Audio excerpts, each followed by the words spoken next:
For the last few months, I've been asking myself, how should I address this nightmare that Zimbabweans are going through? You may be wondering what nightmare it is that Zimbabweans are going through. In summary, listen to this.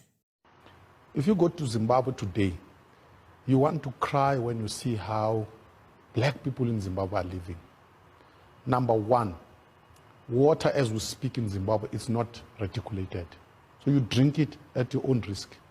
Number two, Zimbabweans get electricity from midnight to 5 o'clock in the morning. The whole day they have no electricity. Number three, Mugabe himself died in Singapore. There's no single hospital that could heal him, that could treat him in Zimbabwe. Do you know what's the craziest thing? The electricity generated in Zimbabwe was once enough to power the country of Zimbabwe.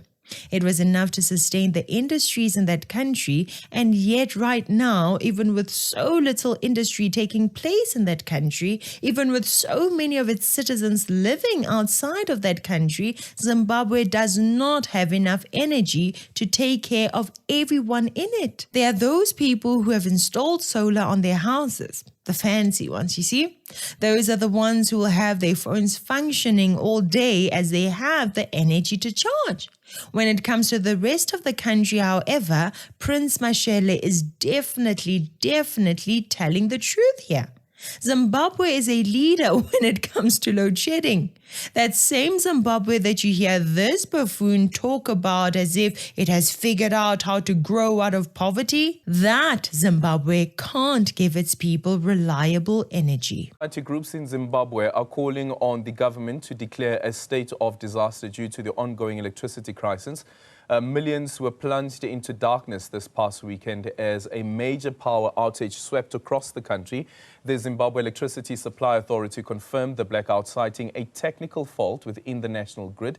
The latest disruption comes amid an ongoing energy crisis, with residents enduring daily power cuts up to 18 hours. Imagine getting electricity from 12 midnight until 4 or 5 a.m.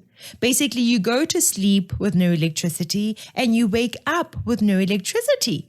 You spend your day with no electricity, go to school, no electricity, go to work, no electricity, stay at home, no electricity. Stone Age in 2025, courtesy of the Zimbabwean comrades. Those with friends and family in foreign lands and those connected comrades are the ones who manage to enjoy electricity through solar panels and generators. Those with reliable, decent jobs and those in business with the comrades might have solar. That is the life of the Zimbabweans right now. Imagine knowing that you go for more than 12 hours with no electricity. Imagine going for 18 hours with no electricity. Other businesses have been forced to adjust work schedules to operate at night when power is available, or else spend large amounts on diesel to run generators. Some of Zimbabwe's electricity sources, such as this thermal power plant behind me, are now moribund, generating only a fraction of what they used to. And there's been little progress made in finding alternatives. However, the government maintains efforts to continue to resolve the problem. The National Power Utility says 18 power projects, most of them renewable and being implemented by private players, are set to begin this year. No electricity, forget about industrialization. And here's the thing, these things are not happening simply out of the blue. The ZANU-PF government, led by the greatest African comedian president, was responsible for this. The beloved Robert Mugabe, one of the best speakers of the era, gifted with the power of the gab and the ability to get the crowd laughing and cheering for dumb statements. Very much like his political son, Julius Malema, in that regard. Even with his great speeches, he simply created the suffering that his people faced and continue to face to this day. Zimbabwe today has its issues, but it owns its land, its assets, everything that it requires for future gearing to produce. You guys need to wake up. Imagine bragging about owning your land. Meanwhile, many people who own that land have been abused and neglected in foreign lands. Imagine young men and women choosing to go overseas to sell their bodies to make a living while you are proud of owning your land. A few miles from the border are shelters housing those that made it across. This one, for women and children, is full of stories of desperation and despair. To just do something, I will go. But if I don't have anything, I'll stay. How are you feeling right now?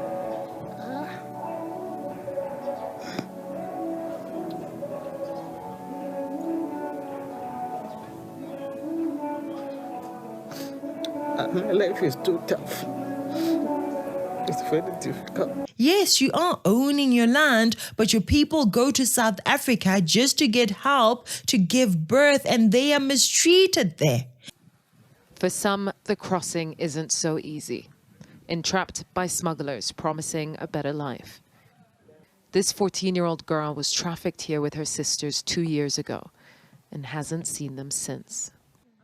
I've gone through a lot, like they will pass through people, were robbing people. Some of them were taken away and some of them were raped. And then I ended up living here in this shelter. On the floor. Men too are battered and bruised as they pass through shelters, on their way to South Africa's big cities looking for work. For many, Johannesburg is the goal. The city of gold known for its mining. Now a trap of poverty and persecution. You own your land so much that you must get China to come and mine for you. You own your land so much that instead of politicians opening mining companies that employ people properly, they buy gold from the Zimbabwean Zamazamas.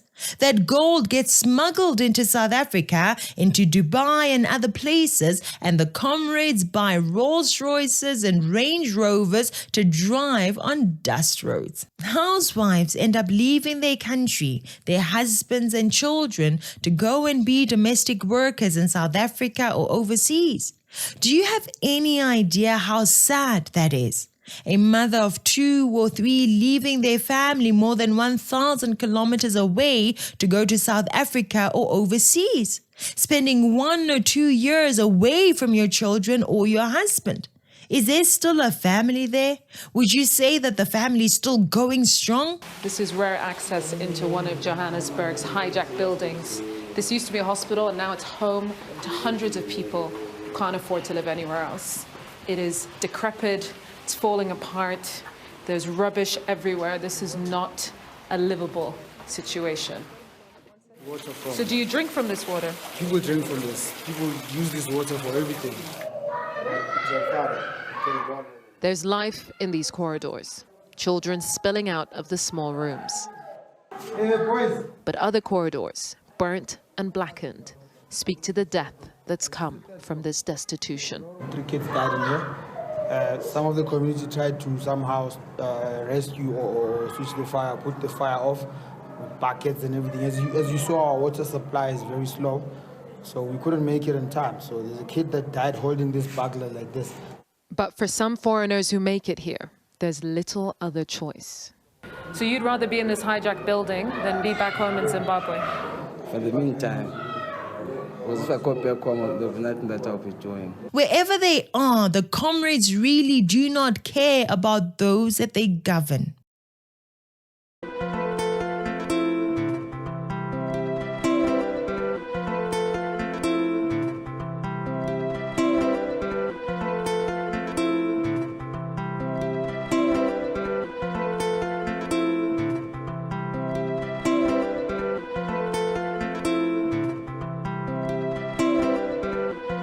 ZANU-PF members were given the land. MDC people, that is people belonging to another political party, were not given land simply because they were MDC. And yet the prevailing story is that the land was for black people.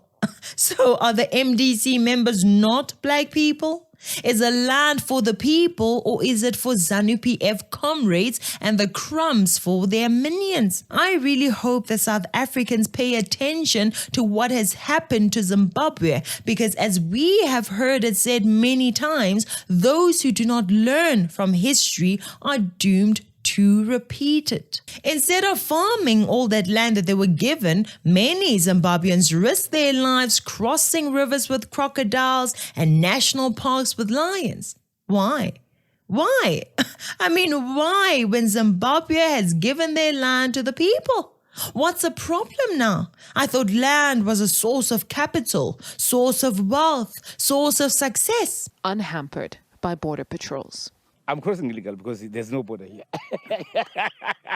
I don't know. I'm not afraid to say this. Yeah. I'm not afraid to say this. I'm crossing illegal here because there's no immigration or whoever. You can't stop someone suffering. They have to find any means to come find food. Fellow South Africans, this is not me saying do not desire to own land.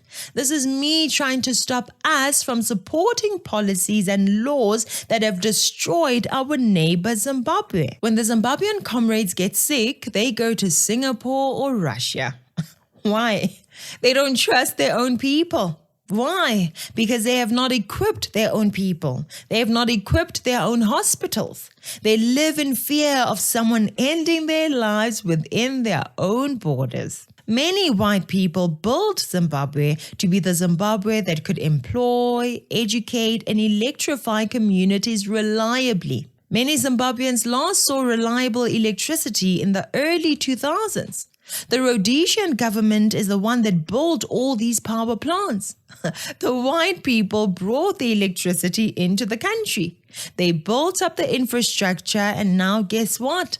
Kariba is not producing as much as it was built to produce. Guys, do not just get excited when the EFF, ANC or MK tell you these stories about beneficiation, nationalize this and that, industrialization, blah, blah, blah.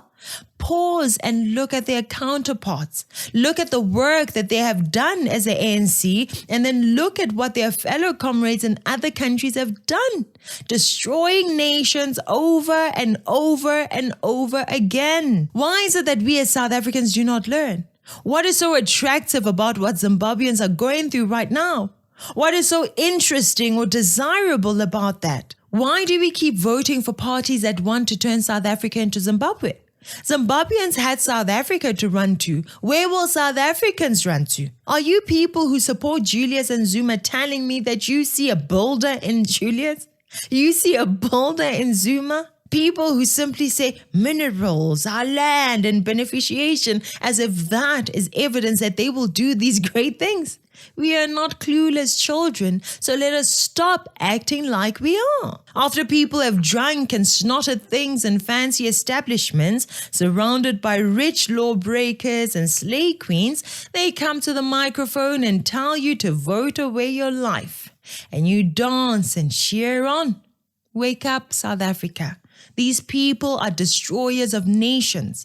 Don't give them even more power to destroy this nation even further. Imagine a country where people used to use stoves to cook, and now the majority have to use firewood and gas stoves. Imagine that. Out of all the things that you can do as a leader of a nation, going to a foreign country to get medical treatment is one of the ways that we can be sure that you have failed us as a nation. Mugabe did exactly that. If you go to hospitals overseas for medical treatments, what are you telling us as citizens? If our hospitals are not good enough for you, why should they be good enough for us? And here in South Africa, we saw huge signs of it when Nelson Mandela's ambulance broke down while carrying the biggest ANC star there ever was. Presidency has confirmed that the ambulance transporting ailing former President Nelson Mandela broke down while on his way to hospital 2 weeks ago. If that could happen to Nelson Mandela, who are we? Please, guys, vote the ANC out in the 2026 and the 2029 elections. One Zimbabwe is enough. It is enough. Please share this video with all the people who still have hope in these comrades. And if you haven't already, please like and subscribe. Please join our membership or buy our t-shirt. Thank you so much for watching. I'm Katlego. This is Citizen Concerned. And until next time, beware of the comrades.